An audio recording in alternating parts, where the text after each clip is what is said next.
स्वागत है। आज हम एक ऐसी कहानी की पढ़ते खोलने जा रहे हैं जो उत्तराखंड की पहाड़ियों से निकलकर सीधे कानून और नैतिकता के सबसे मुश्किल सवालों से टकराती है। जी, हमारे पास twin sisters deception and necessary justice शीर्षक वाली एक कहानी का सार है। और ये कहानी सिर्फ किरदारों की नहीं, बल्कि ये उस सिस्टम पर भी सवाल उठाती है जिसे इंसाफ देने के लिए बनाया गया है। बिल्कुल, और सवाल ये है कि क्या होता है जब वही सिस्टम नाकाम हो जाता है। तो कहानी हमें ले चलती है देवीपुर।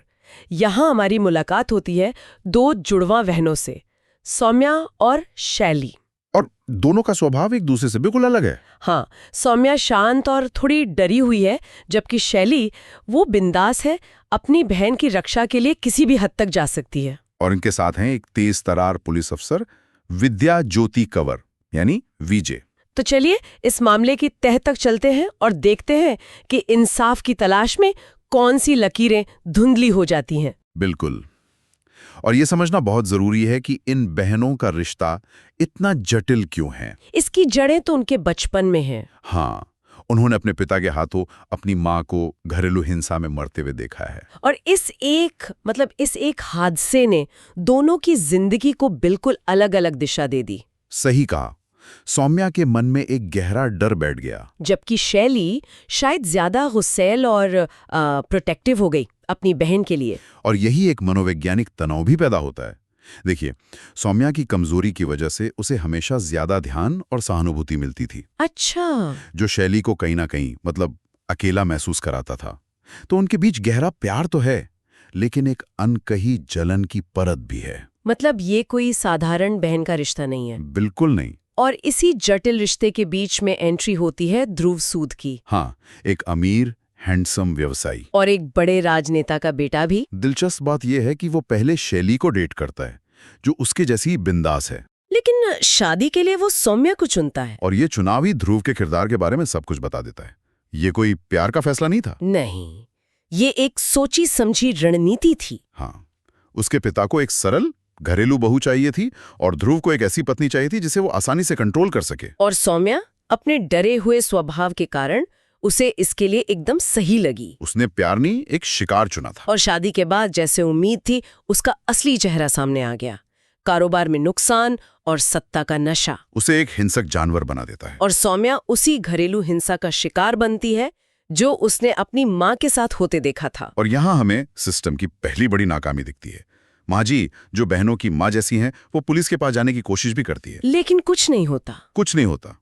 एक तो सौम्या डर के मारे चुप रहती है, और दूसरा ध्रुव का राजनीतिक रसूख। बिल्कुल, वो हर शिकायत को दबा देता है। वो कानून से ऊपर था और सौम्या एक अदृश्य जेल में कैद थी। तो जब कानून के सारे दरवाजे बंद हो गए, तो उन्होंने अपना एक नया दरवाजा बनाने का फैसला किया। हाँ, और यहीं पर कहानी एक बहुत ही अप्रत्याशित मोड़ लेती है। ये मोड़ तब आता है जब एक दिन ध्रुव गुस्से में सौम्या को सीढ़ियों से धक्का दे देता है। और ये घटना सौम्या के लिए एक तरह से वेकअप कॉल थी। बिल्कुल, उसे एहसास हो गया है कि अगर वो चुप रही तो उसका अंजाम भी अपनी माँ जैसा ही होगा। ये एक दिलचस्प मनोवैज्ञानिक बदलाव है ना। हाँ। अब तक उसे ध्रुव से डर लगता था। हाँ। लेकिन उस दिन के बाद उसे अपनी मौत से ज्यादा डर लगने लगा। सही कहा, मौत का डर अत्याचारी के डर पे हावी हो गया और इसी डर ने दोनों बहनों को अपनी आपसी अनबन भुलाकर एक कर दिया। हाँ, उनका साझा दर्द उन्हें एक बहुत ही खतरनाक मकसद के लिए एकजुट कर देता है। वे एक योजना बनाती हैं, एक ऐसी योजना जो बाहर से देखने में बड़ी रोमांटिक लगती है। हाँ, सौम्या ध्रुव को होली के दिन एक पैराग्लाइडिंग ट्रिप पर चलने का सुझाव देती है। ध्रुव को लगता है कि सब कुछ ठीक हो रहा है। ये उसके अहंकार को सहलाने के लिए बिछाया गया एक जाल था। इस योजना की चालाकी देखिए। उन्होंने एक ऐसी गतिविधि को चुना जो स्वाभाविक रूप से जोखिम भरी होती है, जहां एक हादसा आसानी से गढ़ा जा सकता है। और उससे भी ज्यादा महत्वपूर्ण बात ये थी कि ये एक सार्वजनिक गतिविधि थी। सही, वे जानती थीं कि घर के अंदर की हिंसा को साबित करना नामुमकिन है क्योंकि उसके कोई गवाह नहीं होते। तो उन्होंने अपराध को बंद दरवाजों के पीछे से निकालकर खुले आसमान में ला दिया। बिल्कुल। और फिर वही होता है जिसकी योजना थी।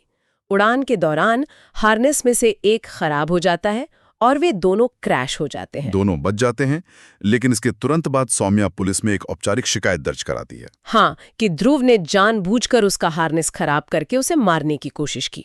अब देखिए, पुलिस के पास एक ठोस मामला था, एक पीड़िता का बयान ध्रुव के हिंसक अतीत के कुछ सबूत।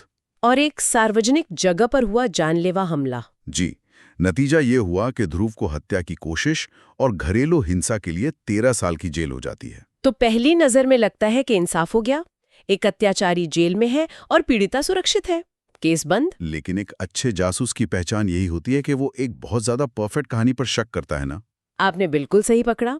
और पुलिस अफसर विजय के लिए यही परफेक्शन सबसे बड़ा रेड फ्लैग था। हाँ, उसे ये बात खटक रही थी कि सारे सबूत इतनी आसानी से एक दूसरे से कैसे जुड़ गए। अपराध की दुनिया में चीजें इतनी साफ सुथरी नहीं होती। बिल्कुल नहीं।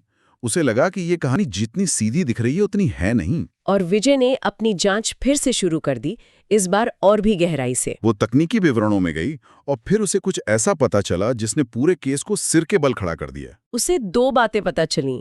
पहली, एक बहुत बड़ी धोखेबाजी। फोरेंसिक सबूतों और कुछ गवाहों से दोबारा बात करने पर यह साफ हुआ कि पैराग्लाइडिंग पर ध्रुव के साथ सौम्या नहीं बल्कि शैली गई थी। जी। बहनों ने उड़ान से ठीक पहले अपनी पहचान बदल ली थी। एक मिनट, ये तो मतलब सब कुछ बदल देता है। और रुकिए, इससे भी ज्यादा चौंकाने वाली बात तो दूसरी थी। क्या? दूसरी बात ये थी कि हार्नेस के साथ छेड़छाड़ ध्रुव ने नहीं की थी। तो फिर किसने? वो शैली ने खुद की थी। हत्या की कोशिश का पूरा नाटक बहनों ने मिलकर रचा था। ये ध्रुव की साजिश नहीं थी, ये उनकी अपनी साजिश थी। इसका मतलब ये है कि जिस अपराध के लिए ध्रुव जेल में है वो उसने किया ही नहीं। तकनीकी रूप से हाँ।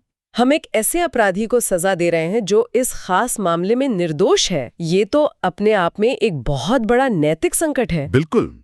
और जब विजय ने बहनों से इस बारे में बात की तो उन्होंने सच उगल दिया। और उन्होंने क्या तर्क दिया? शैली ने तर्क दिया कि ये एक सोचा समझा जोखिम था, जब कानून ध्रुव की ताकत के आगे उनकी रक्षा करने में नाकाम रहा। तो अपनी बहन को बचाने और अपनी माँ का बदला लेने के लिए उन्हें ये करना पड़ा। हाँ, उसका तर्क था कि एक आदतन अपराधी को सजा दिलाने के लिए कानून से झूठ बोलना नैतिक रूप से जरूरी था। लेकिन क्या हम शैली के किरदार को थोड़ा ज्यादा ही महिमामंडित तो नहीं कर रहे हैं?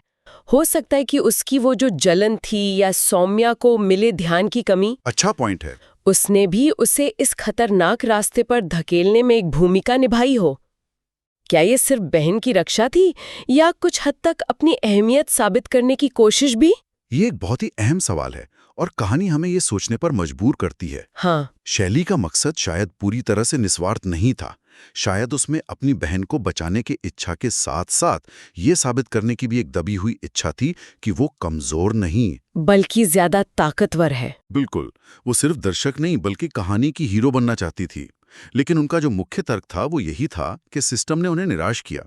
तो ये विजय को एक ऐसी जगह लाके खड़ा कर देता है जहां कोई सही जवाब है ही नहीं। कोई सही जवाब नहीं है। एक तरफ कानून के शब्द हैं जिसका पालन करना उसकी ड्यूटी है, जिसके हिसाब से उसे बहनों के खिलाफ केस दर्ज करना चाहिए। हाँ, और ध्रुव को रिहा कर देना चाहिए। और दूसरी तरफ है कानून की भावना।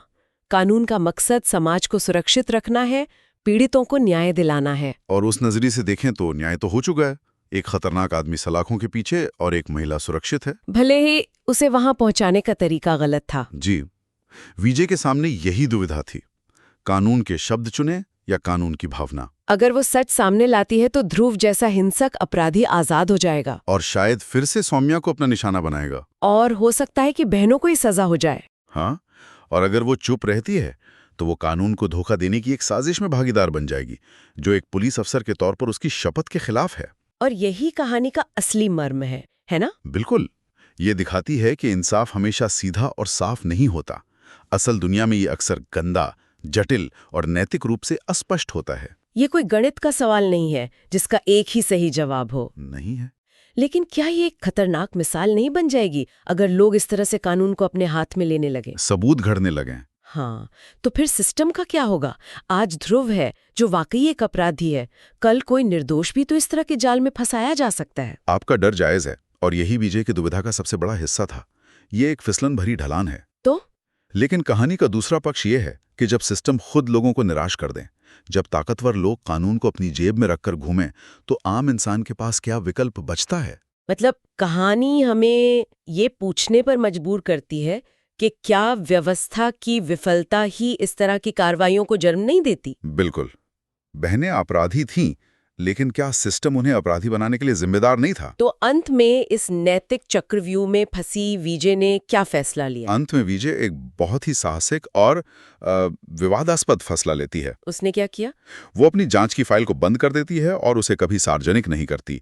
वो ध्रुव की सजा को बरकरार रहने देती है। इसका मतलब है कि उसने कानून की भावना को कानून के शब्दों के ऊपर चुना। हाँ, एक तरह से उसने उस बड़ी सच्चाई को चुना कि एक हिंसक अपराधी समाज के लिए खतरा है और उसे सलाखों के पीछे होना चाहिए, बजाय उस छोटी सच्चाई के कि उसे वहां पहुंचाने का तरीका गलत था। बिल्कुल। ये उसका बहनों के काम को सही ठहराना नहीं था, बल्कि ये उस सिस्टम की विफलता को स्वीकार करना था जिसका वो खुद एक हिस्सा है। उसने माना कि सिस्टम सौम्या को बचाने में नाकाम रहा। हाँ, इसलिए वो बहनों द्वारा दिए गए इस अन्यायपूर्ण न्याय को पलटने से इनकार कर देती हैं। ये कहानी घरेलू हिंसा जैसे मुद्दे पर भी एक बहुत शक्तिशाली टिप्पणी है। बहुत ज्यादा। अक्सर ऐसी कहानियों में पीड़ितों को असहाय दिखाया जाता है, लेकिन यहाँ वे अपने भाग्य का नियंत्रण अपने हाथों में ले लेती हैं। बिल्कुल। ये उन्हें विक्टिम से सर्वाइवर और फिर एक तरह का एंटी हीरो बना देती हैं। उनके तरीके गलत हो सकते हैं, लेकिन उनकी मंशा अपनी जिंदगी को बचाने की वो समझ में आती है। हाँ, ये कहानी हमें कोई आसान जवाब नहीं देती, बल्कि कई मुश्किल सवाल हमारे सामने छोड़ जाती है। और ये हमें एक विचार के साथ छोड़ जाता है, जब इंसाफ और कानून दो अलग-अलग रास्तों पर खड़े हों, तो एक समाज को किसे चुनना चाहिए? और क्या जरूरी इंसाफ जैसी कोई चीज होती भी है, या ये सिर्फ बदले का एक परिष्कृत रूप है जिसे हम अपनी सहूलियत के हिसाब से सही ठहरा लेते हैं?